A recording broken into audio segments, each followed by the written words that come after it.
especial, ¿ok? Nosotros desde el anterior ciclo hasta hoy habíamos trabajado bajo este principal esquema, ¿no? La teoría general del delito, la pena, el sistema de atenuación y el sistema de agravación, y claro, circunstancias que estaban alrededor. Hablo de principios como el de legalidad, el de mínima intervención penal, sumado también a la existencia de reglas de interpretación y reglas o ámbitos de aplicación de la norma penal. ¿Okay?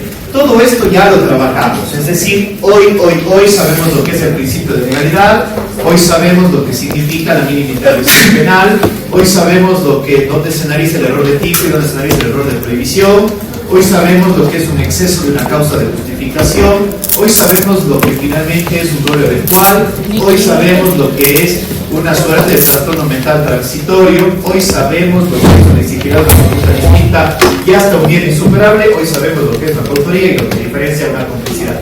Todo esto ya sabemos, ¿ok? Y lo que hemos aprendido hasta el día de hoy, lo que permite en términos sencillos es tener la base para poder trabajar cualquier caso de derecho penal, y por ende me paso al apartado segundo, y el apartado segundo es derecho penal parte especial, que arranca desde el artículo 70 y... vamos a revisar.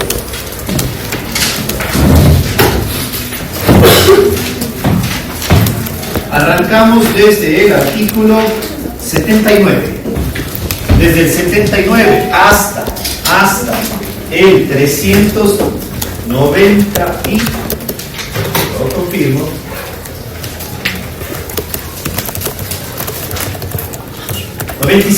¿ok? Desde el 79 al 397 están todos los tipos penales debidamente descritos, ¿ok? Desde el artículo 79 hasta el 397 están todos los tipos penales. Cuando hablo de tipos penales, me estoy refiriendo a delitos y así también contravención, ¿ok? Todas estas infracciones penales, sea delitos o sea contravenciones, todas van a respetar lo que hemos trabajado hasta el día de hoy. Es decir, no va a haber un homicidio, un asesinato, una violación sexual, un tráfico de migrantes, una falsificación de firma que no respete lo que ya hemos trabajado. Es decir, esta base en rojo no va a cambiar jamás para el análisis de los tipos penales, ¿ok? Lo que va a hacer la clase de ahora en adelante es trabajar tipo penal en función del bien jurídico, ¿ok? Entonces, si voy a trabajar el bien jurídico vida, me voy a encontrar con el homicidio, el asesinato, el femicidio, el sicariato, el aborto y un sinnúmero de infracciones más, ¿ok?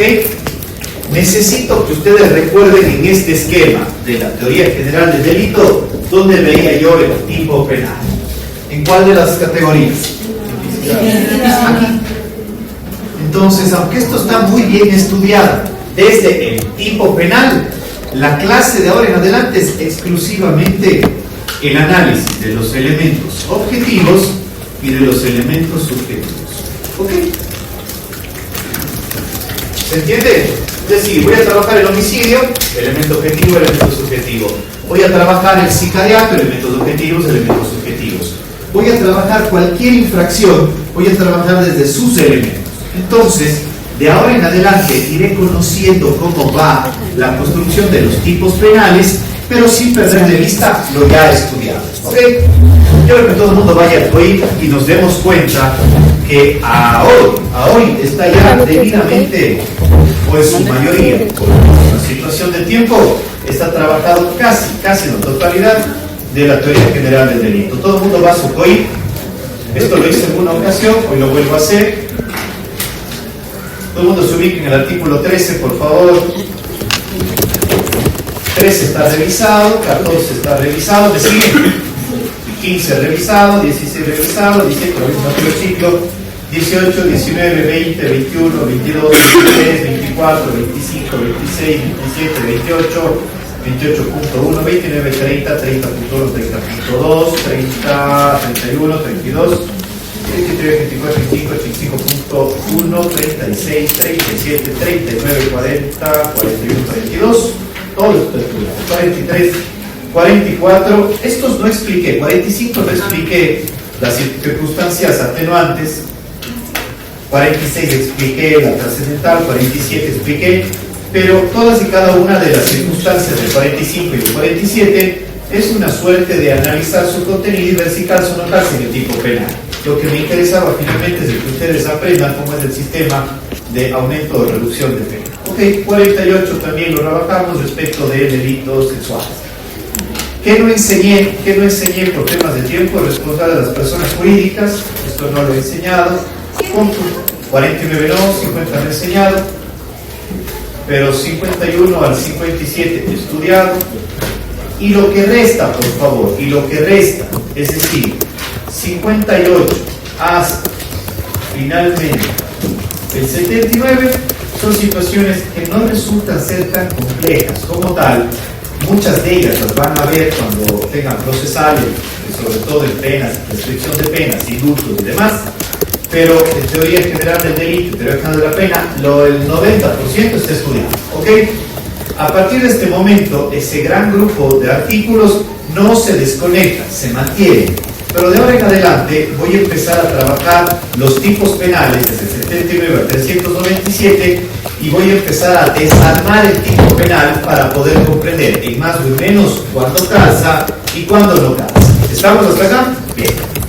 ¿Recuerdan la clase que expliqué o pregunté aquí de O.J. Simpson? ¿Alguien ya vio la serie, la peli o algún apartado? ¿Alguien vio esto? No. O.J. Simpson, si tienen tiempito, se da un momento, pueden ver esto. Cualquier que en YouTube también. ¿En dónde?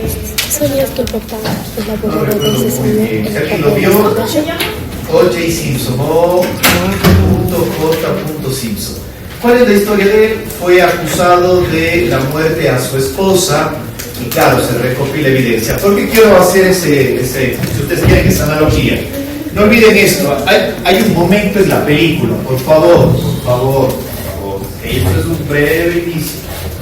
Hay un momento en la película en el que él dice: yo no soy autor de la infracción penal. ¿Por qué? Porque ese guante que es el que tiene la sangre o el ADN de ella, porque se provocó la muerte, no calza. ¿Alguien se acuerda que lo vio esa escena? Esto es exactamente lo que voy a enseñar ahora. Es decir, todos los tipos penales o calzan de manera perfecta, o si no calzan, no hay nada que hacer acá, no se le puede imputar la infracción que se reclama. ¿Estamos claros? Es decir, habrá debates en que el caso sea un homicidio, un asesinato o un femicidio. Todos se han atentado contra la vida, pero no todos no son similares los tipos penales. Para saber cuándo es un femicidio, vamos a dar la clase. Para saber cuándo es un asesinato, vamos a dar la clase. Lo que me interesa al final del día es que ustedes vean cómo está estructurado ese tipo penal para ver si me calza o si me queda o muy grande o muy corto. Si me calza perfecto, tengo un femicidio para sancionar. Claro, en la dinámica de superar luego articulicidad y culpabilidad y luego ver atenuación o agravación. Pero lo que me interesa salir de este ciclo es analizando tipo penal por tipo penal. ¿Ok? Hace muchos años, cuando no llegaba yo acá, teoría general del delito creo que se dictaba en medio ciclo, o no sé si en un ciclo entero, y todo el segundo ciclo de penal era tipo penal, tipo penal, tipo penal, tipo penal y tipo penal. ¿Por qué necesito? Porque, claro, el tiempo no me va a dar para enseñar muchísimos tipos penales. Pero con el solo análisis de un tipo penal, ustedes van a aprender a hacer lo siguiente, lo que hacen todas y todos los penalistas. Cogen el tipo penal, por ejemplo, homicidio, lo que hacen es desarmarse el tipo penal en su despacho y luego lo que hacen es coger cualquier libro de penal especial, del autor que ustedes quieran, y finalmente analizar los elementos objetivos y subjetivos. Listo. O sea, no es la mega complejidad que se pretende en este caso. No, más bien es una suerte de cuándo calza y cuándo no calza, por ejemplo, el tráfico de migrantes. Les voy a contar un caso. ¿Cuándo calza o no calza el tráfico de drogas? ¿Cuándo calza o no calza? Entonces, toda esta clase supone una suerte de adecuación típica. ¿Recuerdan esta palabra? Tipicidad, tipo penal y este ejercicio de subsunción de los hechos a lo que realmente es el tipo penal para ver si calza o no calza. Sin más antecedente, primer tipo penal, delitos contra la vida, homicidio. Sí. Ok, arrancamos. Yo voy a enseñar alrededor de 3 tipos penales antes que comiencen las exposiciones. Y de uno de ellos voy a dar sentencia para que vean cómo se analiza esto. ¿Ok? ¿Leyeron ya el de... ¿cómo se llama? El de esta señora. Yo creo que dio una sentencia de un delito de homicidio o asesinato de... no me acuerdo, Marta creo que era. ¿Lourdes Nube? No. Era una señora que le pidió a 2 jovencitos que le dé un susto a la pareja, creo que era porque le golpeaba. No, ya se te van a leer. O creo que está como asesinato. Asesinato fue como grupo, ¿ok? Primeras ideas necesarias. Los tipos penales en el COIP están clasificados en función del bien jurídico. ¿Okay?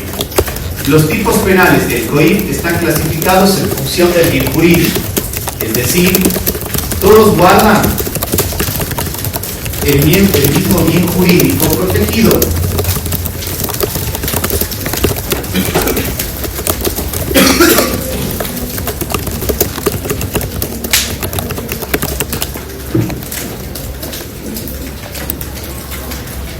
¿Cuál era el título? No, pues. Derecho especial. Ejemplos: vida, patrimonio, libertad sexual, libertad ambulatoria, intimidad, buen nombre u honor. ¿Se entiende? Es decir, todos estos son bienes jurídicos protegidos por el derecho penal, pero las distintas infracciones que pueden cometerse contra el mismo bien jurídico permiten una clasificación más detallada. Ejemplo: en los delitos contra la vida tengo homicidio, tengo asesinato, tengo femicidio, tengo sicariato e incluso tengo aborto. ¿Ok? En el delito, por ejemplo, en el bien jurídico libertad sexual, yo tengo abuso sexual, acoso sexual, violación sexual. ¿Ok? En los delitos contra... esto no es una clasificación exacta, quiero que se den cuenta cómo va la dinámica. En los delitos contra el buen nombre y honor tengo las denominadas injurias y también tengo las calumnias.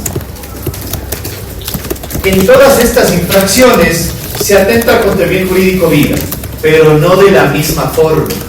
No de la misma forma. Quiero que se den cuenta. No es lo mismo que una persona coja un palo de madera, se acerque a Juan Pérez, le dé un golpe en la cabeza y Juan Pérez muera. Caso número 1. Se atentó contra el bien jurídico vida.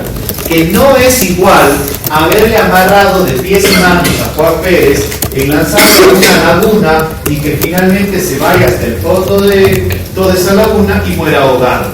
¿Ok? Cuanto tampoco se asemeja al marido machista que le ha maltratado reiteradamente al esposo y que ella le dice: por favor, necesito un poco más de dinero porque no tengo para mis medicinas, y él le agrede brutalmente y le dice: ya te di lo suficiente para la semana, al punto que provoca un estrangulamiento y de manera inmediata la muerte. En todos los 3 casos se atentó contra el mismo bien jurídico. La dinámica o los hechos como tal van a ser clasificados en función del tipo penal. ¿Se entendió? El primero es un homicidio, el segundo es un asesinato y el tercero es un femicidio. Es decir, el análisis que hagan ustedes en cada caso va a depender de cada tipo penal. ¿Qué quiero decir con esto?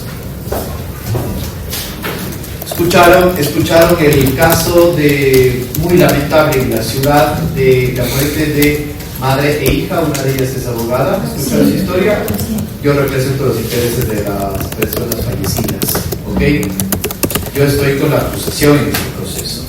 Y claro, lo estoy leyendo con tal detalle para saber de qué se trata. Si es un femicidio, si es un asesinato, si es un homicidio o es un robo con resultado de muerte.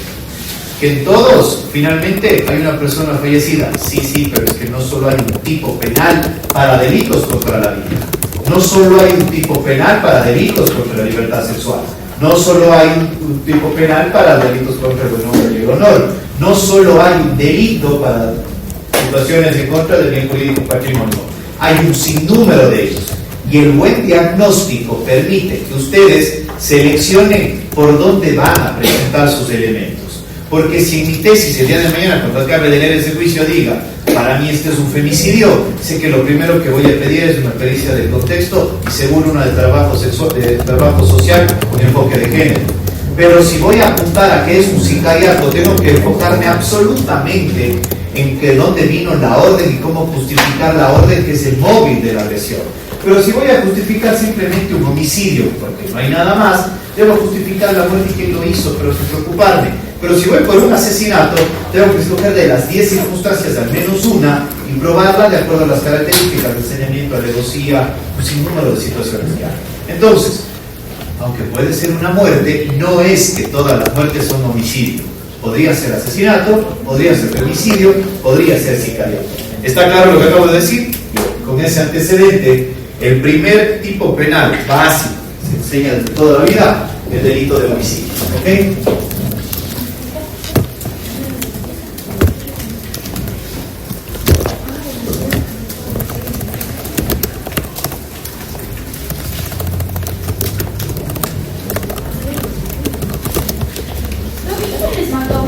¿Qué?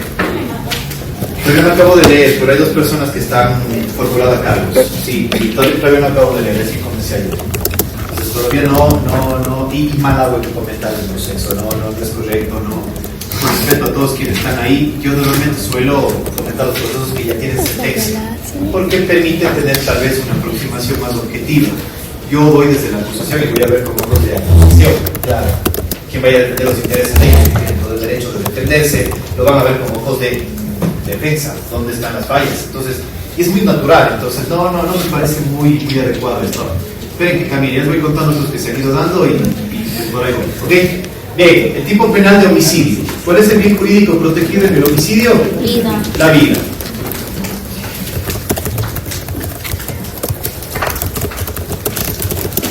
Bien jurídico protegido en el delito de homicidio, la vida. ¿Cuándo se interpreta o cuándo se entiende que ha iniciado la vida? Esto es importante. Naturalmente hay vida desde la gestación, obvio. Para el tipo penal homicidio, no. Para el tipo penal homicidio, no. Para el tipo penal homicidio solo es posible que exista el momento que existe con la separación del recién nacido con su madre. ¿Ok?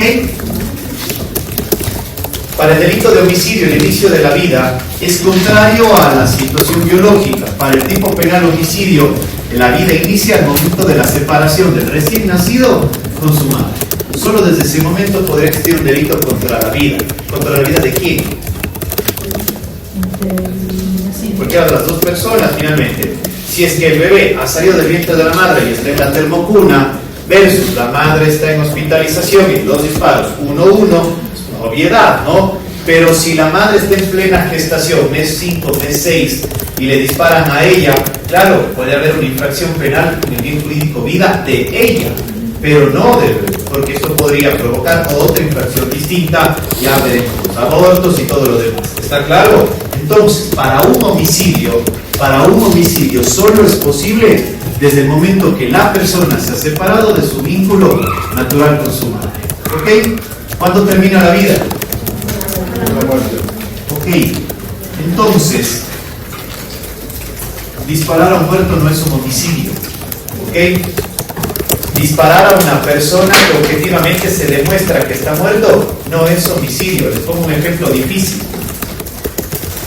Supongamos finalmente de que una persona encuentra a su enemigo botado en la calle y dice, uy, se me dio, coge un arma de fuego y le dispara en la cabeza.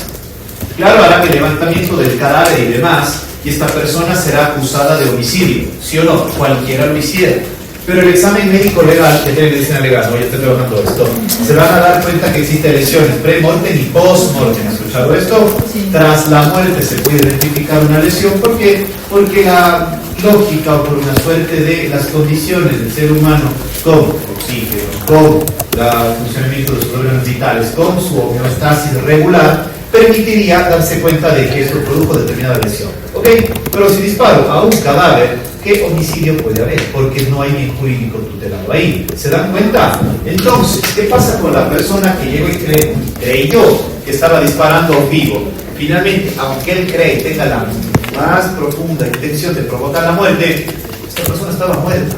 Consecuentemente, no tiene sentido que se le impute un delito de homicidio cuando el periodo de posibilidad, separación del vientre de la madre hasta la muerte, me encuentro fuera. Posmuerte o antes de la separación. ¿Se entendió esto? Entonces, el delito de homicidio solo puede ser o puede tener lugar en la franja de tiempo o en el periodo de tiempo desde que está completamente separada la persona de su madre hasta cuando finalmente se verifica su muerte. Post-muerte no hay homicidio, pre-separación no hay homicidio. ¿Estamos claros hasta acá? Bien. Durante todo este periodo, que puede ser de muchos, pocos o varios años, sí se puede provocar un delito de homicidio, sin más. ¿Ok? Ahora les planteo lo siguiente. ¿Alguien escuchó la eutanasia? ¿Cómo se llamaba la que quería Paola? ¿Paola Roldán? ¿Qué pasó con Paola? Murió Paola Roldán, lamentablemente. Sin lugar a dudas, esto es muy lamentable. ¿Cómo va con el tema de la eutanasia? ¿Qué opinan? Si ustedes se dan cuenta, es un homicidio. Es un homicidio. Que nadie... Vamos a leer el homicidio. 144. La persona que mate a otra. Llega el médico al hospital. Señora, ¿cómo se siente? Pésimo, hace muchos años, ya no soporto más. Tenga la bondad, ya aplique el medicamento. No jalo. Espera. Coge, inyecta, listo, le da la pastilla, tome señora, Dios le bendiga, cuestión de horas y se muere. ¿No les parece un homicidio doloso? Sí, lo más doloroso es un homicidio doloso. Todo el mundo ve el homicidio doloso como que le da paro, le dispara. A ver, la persona que mate a otra, ¿hay una conducta activa o pasiva? Activa. Clinda. ¿Cómo sin resultado? Listo, suban el tipo penal, vamos a los elementos objetivos del tipo penal. La persona que mate a otra, la persona, el médico, otra persona, la paciente, ¿ha provocado la muerte? Sí. Es ese acto, finalmente. Vayan a la imputación objetiva.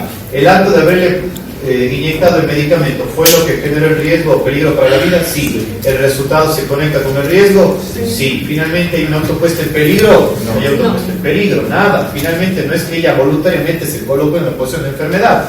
Es absurdo pensar eso. Listo. Dolo o imprudencia.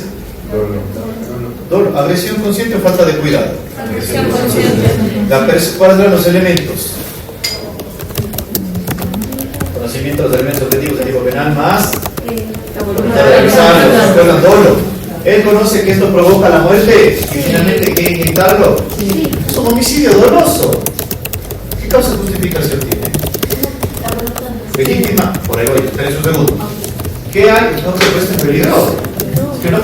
¿Cómo se coloca voluntariamente en peligro? Es que nadie se coloca como una enfermedad catastrófica ahí voluntariamente. Ojo, ya superé la tipicidad. ¿Se ubican acá? Llego a la antijuridicidad. ¿Cómo va la antijuridicidad? ¿Legítima defensa? No. Estado de necesidad.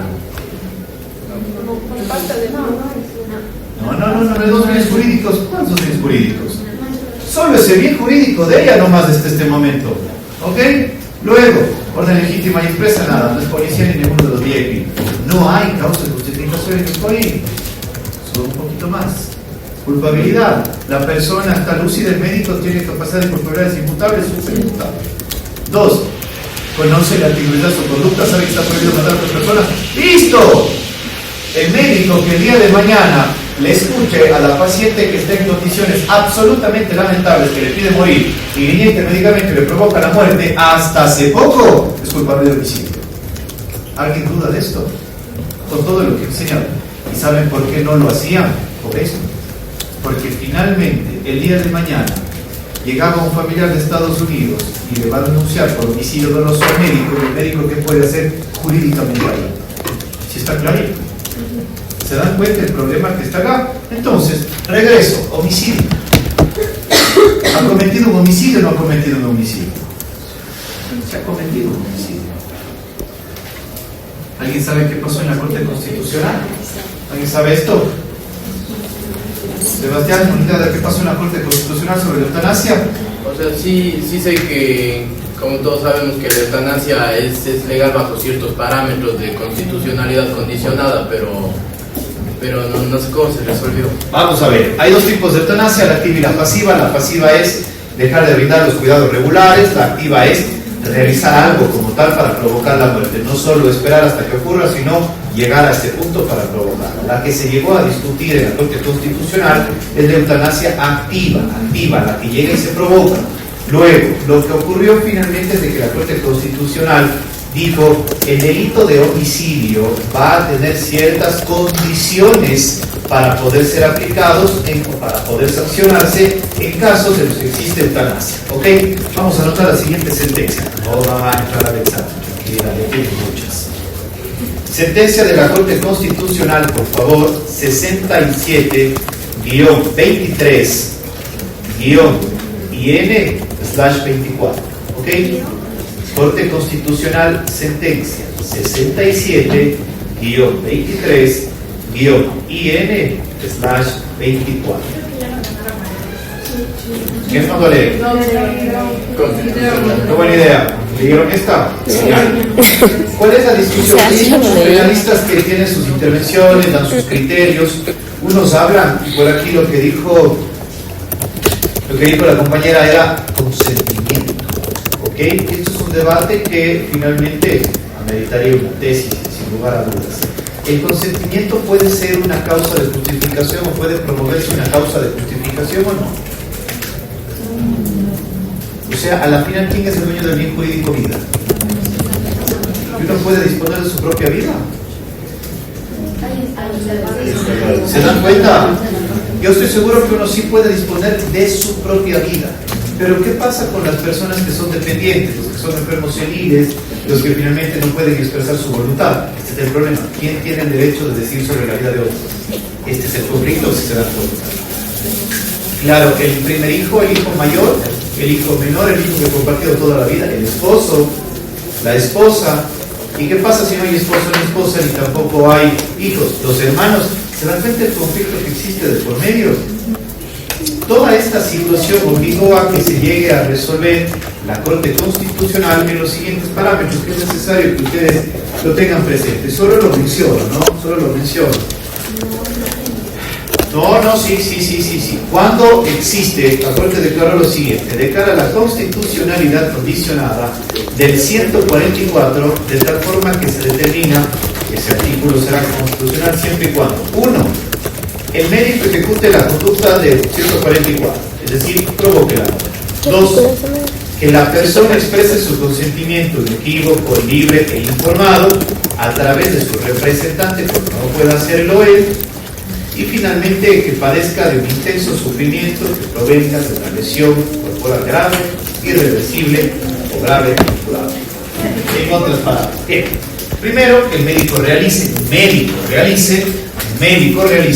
la conducta del 144, es decir, un familiar no puede provocar la eutanasia, un familiar no puede. Solo pónganse a pensar lo que pasaría si en un espacio rural alguien finalmente le da algún medicamento fulminante para un enfermo. Es un homicidio. Pero quiero ponerlo en contexto. ¿Qué tal si esta persona finalmente vive muy lejos de cualquier hospital, ha soportado una vida absolutamente complicada con esta persona a la que le ha quedado tantos años, está en las peores condiciones y muy próximo a morirse por falta de medicamentos? Porque en este país no es ninguna locura que pase esto, que falte medicamentos y que de otra manera no se pueda llegar a un hospital público que tenga las mínimas condiciones. ¿Qué pasa con esa persona? No puedo más, por favor, hijo, ya dame algo, ya no aguanto más, el dolor es insoportable. Mamá, seguro, sí, aunque sea, dame el Racubin, pero me quiero morir, ya no aguanto el dolor. ¿Qué pasa si el hijo dice, mami, seguro, mi amor, hazlo por amor, hazlo, tome mamá, y se muere? Primero sería un asesinato, por la circunstancia primera del 140.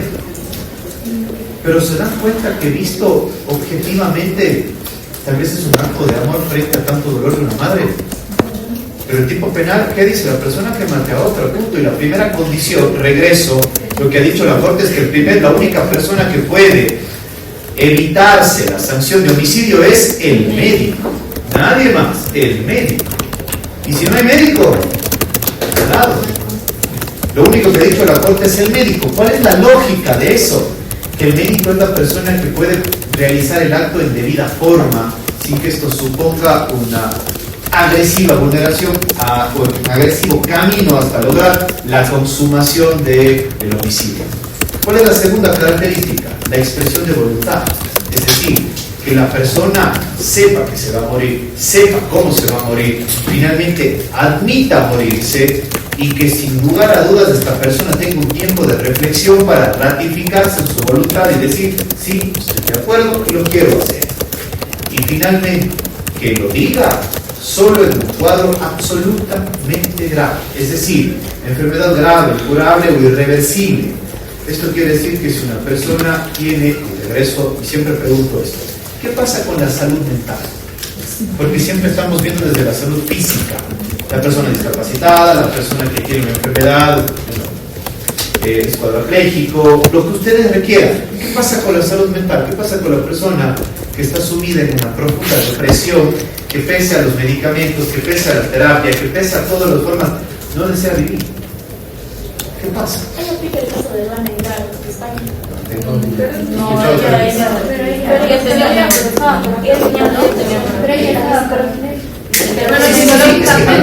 la final se conecta. Es indudable que una persona en condiciones físicas muy complejas, lo emocional está conectado. Esta no es la clase de psicología para conectar emociones con las situaciones físicas, pero quiero que lo vean desde otro lado. Una persona que no tenga un problema físico y solo tenga un problema mental, pero que esté profundamente afectado y le pida a su mejor amigo, dispara. Pero alguien que está así no tiene también más bien tendencia suicida, más que bienvenido sea, pero ¿qué tal si una persona le dice, mira, nunca me he atrevido a esto, te pido por favor que sigas el arma de fuego para yo disparar, yo me voy a disparar, yo. ¿Qué pasa con el que colabora? Ojo, amigo, por favor, los chats completos, te pido por favor, ya no aguanto más. Si no me muero botándome del puente y si no me cuelgo, me disparo. O sea, a la final me voy a morir. Solo, por favor, acompáñenme en este último periodo de tiempo. Ojo, tiene historia clínica de casa, internado un sinnúmero de veces en centros psiquiátricos, medicina ha tomado durante 10 años, ha ido a un montón de terapistas, han identificado el urgente cuidado y ninguna posibilidad de que se quede solo, siempre a vigilancia de terceros. ¿Se dan cuenta del cuadro? La salud mental es tan valorada, y debe ser tan valorada como la salud física. Esta persona dice, me muero, ¿qué muero? Yo no aguanto más. ¿Se dan cuenta todo lo que falta de trabajar? Lo único que ha hecho la Corte, claro, hay que reconocerle, yo creo demoradito, pero hay que reconocer, bienvenida a la eutanasia como está regulada, pero para mí no es suficiente, porque están limitándolo a circunstancias en que siempre exista un médico, luego a que una persona presente una enfermedad que regularmente suele ser física, Ramiro Ávila dio una chévere ponencia en la que para él, me parece correctísima la interpretación, los sufrimientos deben ser tales que no solo se deban resumir al plano físico, sino también emocional. Entonces, todo esto puede dar un debate. ¿Qué quiero decir con esto? ¿Recuerdan cuando yo enseñaba las reglas de interpretación en materia penal y decía que hay mamá y hay hijo? ¿Quién era mamá? ¿Se acuerdan esto? La Constitución era mamá y el COIB era el hijo. Entonces, cuando el hijo no está de acuerdo, ¿el hijo qué está haciendo? Sancionando a todos los médicos que están provocando la muerte de pacientes en condiciones lamentables. ¿Qué hizo mamá? Ya se enteró del problema y lo que dijo es, no, a ellos no les vamos a sancionar. Aún así, se configura el tipo penal. ¿Cómo se denomina eso? Si ustedes quieren, es una causa exculpatoria vía constitucional. ¿Ok? La eutanasia, regulada por la Corte Constitucional en materia penal, se entiende como una causa exculpatoria.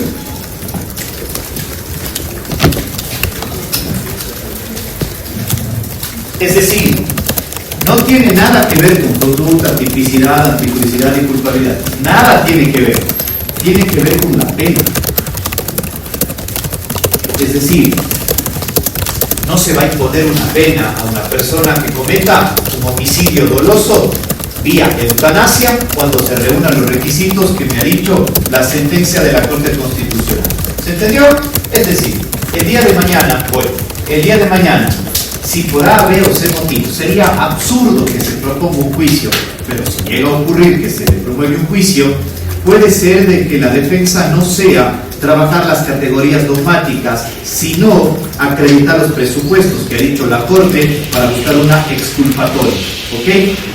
Si leen la sentencia, claro, para mí es una exculpatoria, pero hay muchos autores que hablan bajo la lógica del consentimiento como causa de justificación. Esto no está en el código. ¿Ok? Quiero dejar sentado. Porque esto es todo. ¿Qué pasa?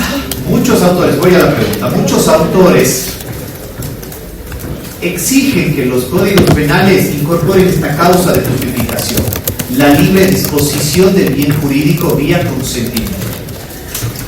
Quiero que se den cuenta de un sencillo ejemplo. Esto no me parece bien. ¿Alguien tiene tatuaje? Lo más normal del mundo, ni para escandalizarse, ni para santificar, ni llevar al infierno. Por favor, siglo XXI. Permítame, por favor, el tatuaje es una lesión a la piel. ¿Sí o no? El tatuaje es una lesión a la piel. ¿Sí o no? Tenga la bondad cuando el tatuador le va poniendo tu amor por siempre. Lo que ustedes quieran. O el nombre del hijo, como tengo yo, tal cual. Fíjense ustedes, lo que estoy permitiendo es que a mi integridad física ingrese una aguja con tinta para que finalmente me genere una lesión, porque queda lesión. Manda la cremita, póngase la vaselina, no se dé al sol, póngase doble protector, tendrá lo que ustedes quieran, pero es lesión. ¿Qué causa de justificación encuentran esa lesión dolosa? Legítima defensa, estado de necesidad, orden legítima, cumplimiento de un deber legal, por favor, cumplimiento, nada, consentimiento. ¿Quién es el dueño del bien jurídico de integridad física? Yo. Y si yo voluntariamente expreso mi intención que me lesionen, ya no tiene sentido que el derecho penal se meta a sancionar una conducta que yo mismo la estoy pidiendo. ¿Se dan cuenta? Lo mismo pasa con el piercing, lo mismo pasa con sin número de cosas que ustedes quieran. ¿Estamos? Ok. Ahora, ¿cómo va esta situación respecto de la eutanasia? Es una expresión propia de la voluntad de la persona, es decir, ¿sabe qué? No aguanto más, pido morir. Genial. ¿Qué es lo que han dicho muchos autores? Ese es el consentimiento de esta persona que está disponiendo de su propia vida. Bienvenido sea. El problema es que cuando un tercero, que no es el que está sufriendo, decide, ahí se planteó el problema. Porque yo no puedo decidir sobre la vida de otra persona, sino solo exclusivamente de la mía. Luego, si es que esa es la postura, la dogmática se fue para decir, prefiero que sea una exculpatoria, porque el consentimiento depende de su titular, y no siempre la eutanasia se resume en su titular, a veces depende de la voluntad del tercero. Para evitarnos el conflicto, prefiero una exculpatoria que se vincule directamente con la pena. ¿Se entendió lo que acabo de explicar? Vamos, Sebastián, y luego. Sí, doctor, yo solo quería saber la resolución de lo que nos dijo de la persona que facilita a quien quiere terminar con su vida, si no lo comete directamente, sino, como usted dijo, le consigue una pistola, por ejemplo. A ver, voy a esto. Mucho depende, esa es una pregunta que nos hicieron en el posgrado en algún momento. Mucho depende del contacto que tenga, y esto tiene mucho de funcionalismo y de la prohibición de regreso. Explico esto. Mucho depende del contacto del que provee el arma de fuego con la persona que se va a morir. ¿Por qué digo esto? Porque qué tal que simplemente es una persona sin ningún vínculo. Hagamos el ejemplo. Esta persona que tiene una depresión tan alta, muy compleja, le pasa un contacto del mercado negro de algún tipo que vende armas de fuego. Hola, ¿qué tal? Necesito un arma de fuego. Hola, ¿alguna característica? Calibre 38. $200. ¿Se dan cuenta? El arma de fuego llega a la casa. Listo. Yo no entro en un debate moral del suicidio si es valentía o es cobardía. No tiene por qué tratarse de hacer eso. Pero se dispara. Él ha facilitado finalmente un instrumento que resulta ser indispensable para provocar la muerte. Ahora, ¿el cómplice puede ser imprudente o es doloso? El cómplice solo es doloso. Esto yo ya enseñé, ¿ok? Ahora, para cometer o para ser parte de una complicidad dolosa es conocimiento y voluntad. ¿Conocimiento de qué? Ya enseñé esto. ¿Del plan de qué? ¿De quién? Entonces, de primera mano, el que facilita el arma de fuego, listo, usted puede imputarle los cargos de porte de armas, le pueden imputar los cargos de venta de armas, lo que quiera. Pero ese homicidio no es mi problema, porque yo, para ser imputado de cómplice, debo saber ese plan y deben probar que yo sabía ese plan de autor. ¿Ok? Pero más allá de eso, la situación no está mucho por ahí. ¿Qué tal que es un familiar en cambio?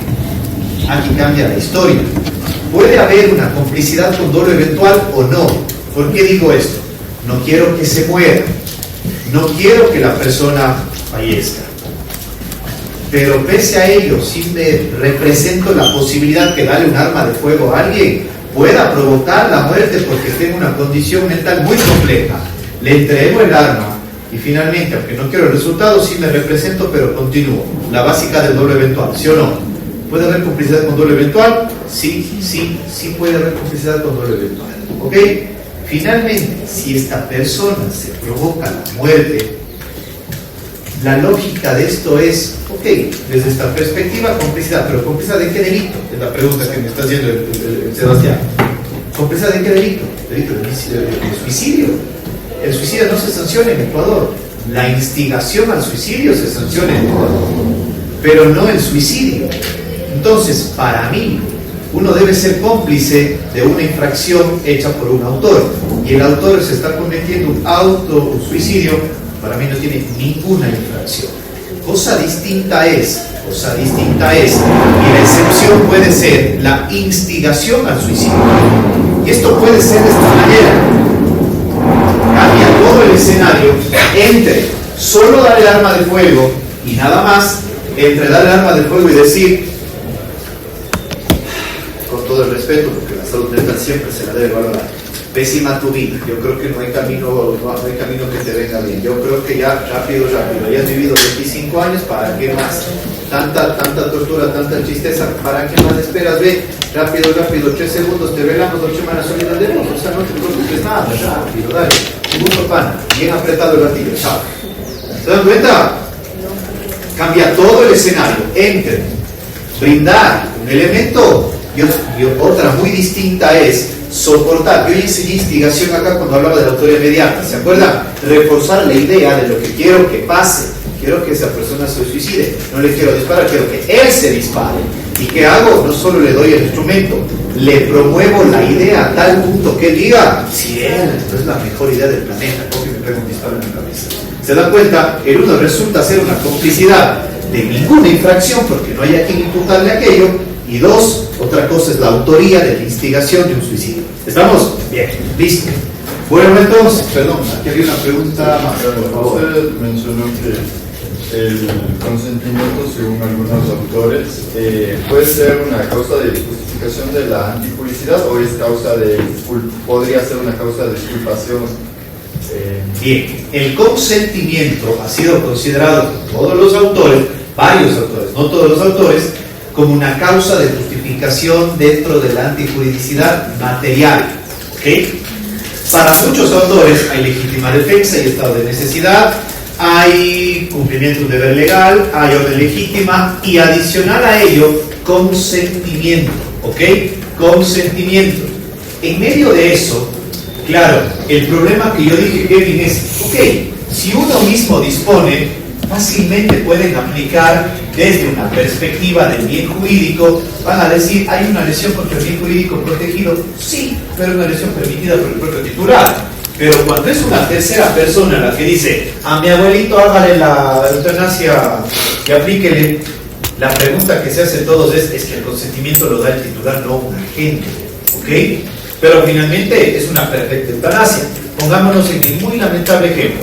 El abuelito con enfermedad catastrófica, en muy malas condiciones, tal vez en un muy cercano estado vegetal, sin posibilidad de reconocer ni hablar.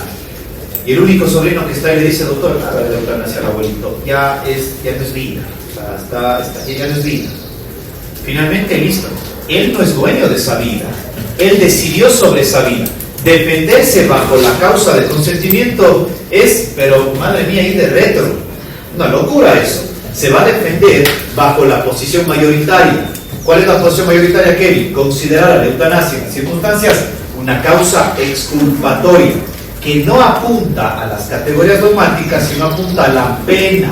Es decir, no pongo pena, en este caso, porque se verifican requisitos excepcionales conforme a la sentencia de la Corte. Y la exculpatoria aplica para todos, obviamente, para el médico y hasta para los familiares que en su momento tomaron la decisión. ¿Está claro? Bien. Nada más por hoy. Bien. Voy de nuevo, segundo. O sea, solo la parte de los familiares. Solo se puede, porque aquí dice que el médico debe ser. Ah, no, perdón. Bien. Que la persona exprese su voluntad. Vamos a ver, un segundo, no vamos a hablar. Eutanasia, ¿ok? No me quiero profundizar mucho en esto, pero necesito. Según la Corte, el médico es el único que se puede beneficiar de la causa exculpatoria. Para ello se necesita ser médico. 2, consentimiento con sus distintas características. Y 3, el padecimiento de una enfermedad grave, incurable, irreversible. ¿Ok? ¿Qué pasa con esto? Caso número 1. El paciente que puede expresar su voluntad dice, quiero morirme, no aguanto más, es mi vida, no la suya, pero yo no puedo aplicarme el medicamento, lo tiene que hacer usted. Es lo que decía la Paula Roldán, ya no soporto más, yo mismo me quiero morir. ¿Se acuerdan de esto? Entonces la Paula, no hay nadie más a quien decirle, ¿qué opina la familia? La familia lamentablemente tiene que respetar la postura de Paula Roldán. Se acabó el problema. Pero ¿qué pasaría si Paula Roldán no puede expresar su consentimiento? ¿Quién lo va a hacer? El médico no puede. El médico no puede. ¿Qué dice la sentencia? La van a revisar. ¿Cuál es la característica que pide para el consentimiento de terceros? Ojo.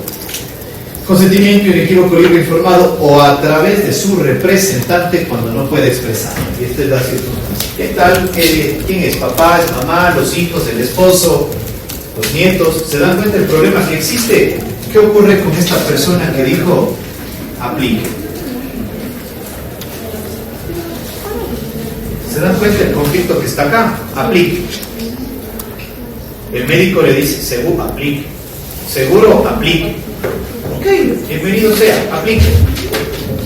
En estas circunstancias, el médico finalmente, ¿qué es lo que va a decir? Ok, respeto la voluntad del tercero, aplico y provoco la muerte.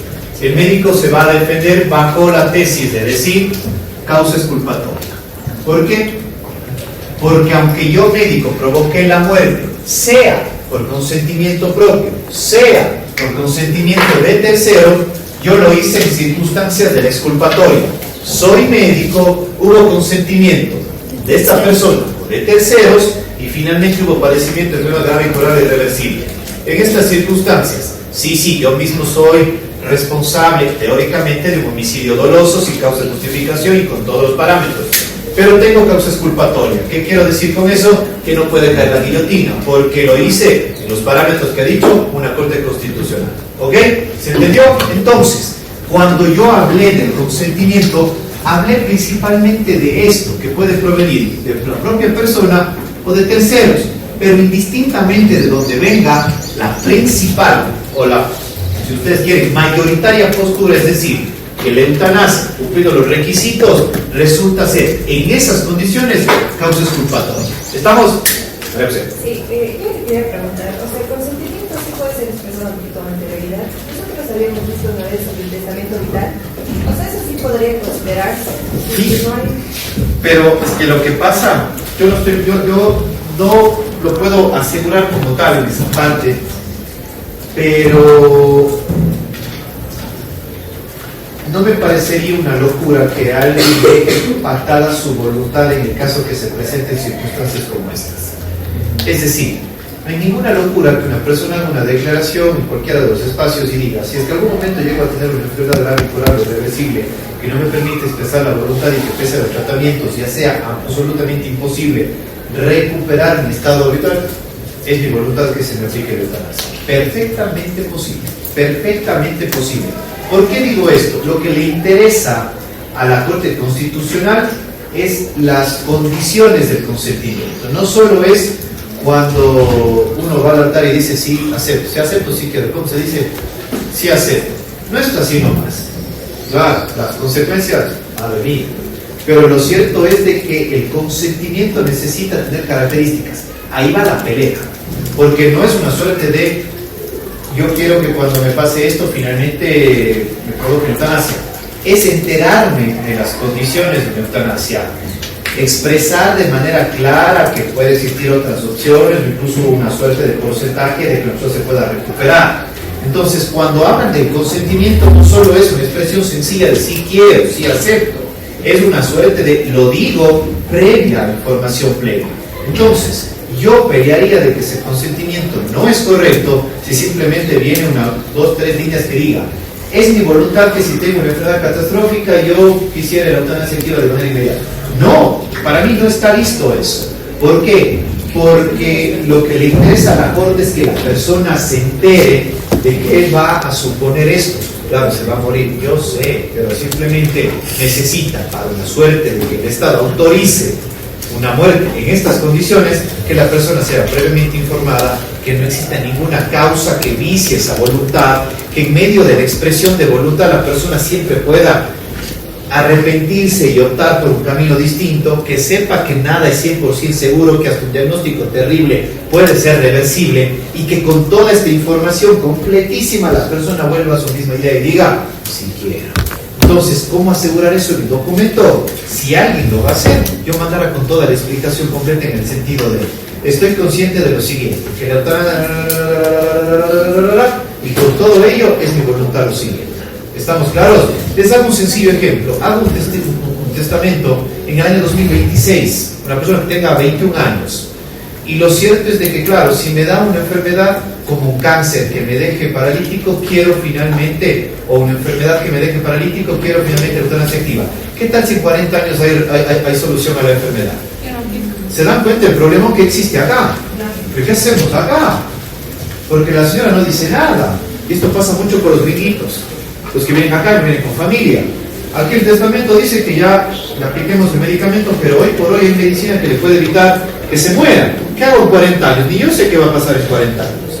Pero lo cierto es que respecto a una voluntad de 40 atrás, para finalmente aplicar la eutanasia, este es el conflicto que existe.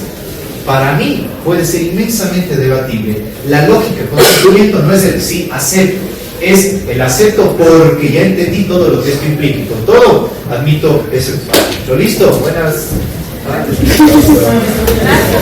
Hasta el viernes, por favor, y mañana nos vemos.